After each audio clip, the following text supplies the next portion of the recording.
राजू शेट्टी प्रामुख्याने संपूर्ण महामार्ग हा सुपीक जमीन अडवणारा त्याचबरोबर पुराला आमंत्रण देणारा आहे असं सांगतात।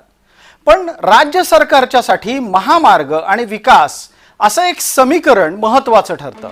या निमित्तानं आपण काही भागांची तुलना करणार आहोत आणि या तुलनेतून आम्ही आपल्याला महाराष्ट्र आणि जागतिक पातळीवरची रचना समजवायचा प्रयत्न करतोय। आपल्या समोर आत्ताच्या घडीला महाराष्ट्र आणि जपान याची तुलना आहे। महाराष्ट्राचं क्षेत्रफळ आहे 3,77,975 चौरस किलोमीटर, तर जपानचं क्षेत्रफळ आहे 3,07,713 चौरस किलोमीटर। आता आपण या दोन्ही ठिकाणचे एक्सप्रेसवे पाहणार आहोत।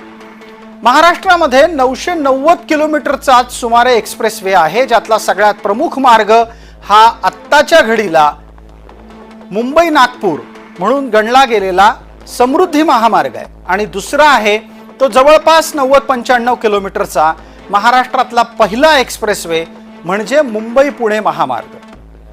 याच्या तुलनेमध्ये जपानमध्ये एक्सप्रेसवे महामार्गांची किलोमीटर मधली संख्या आहे 79,800 किलोमीटर।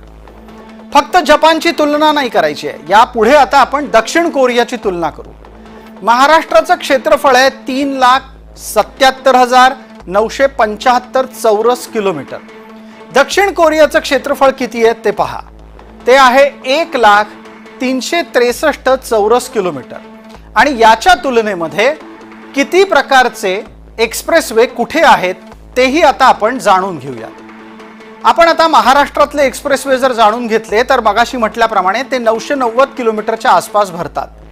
दक्षिण कोरियातील एक्सप्रेसवे महामार्ग हे आहेत 4,973 किलोमीटर।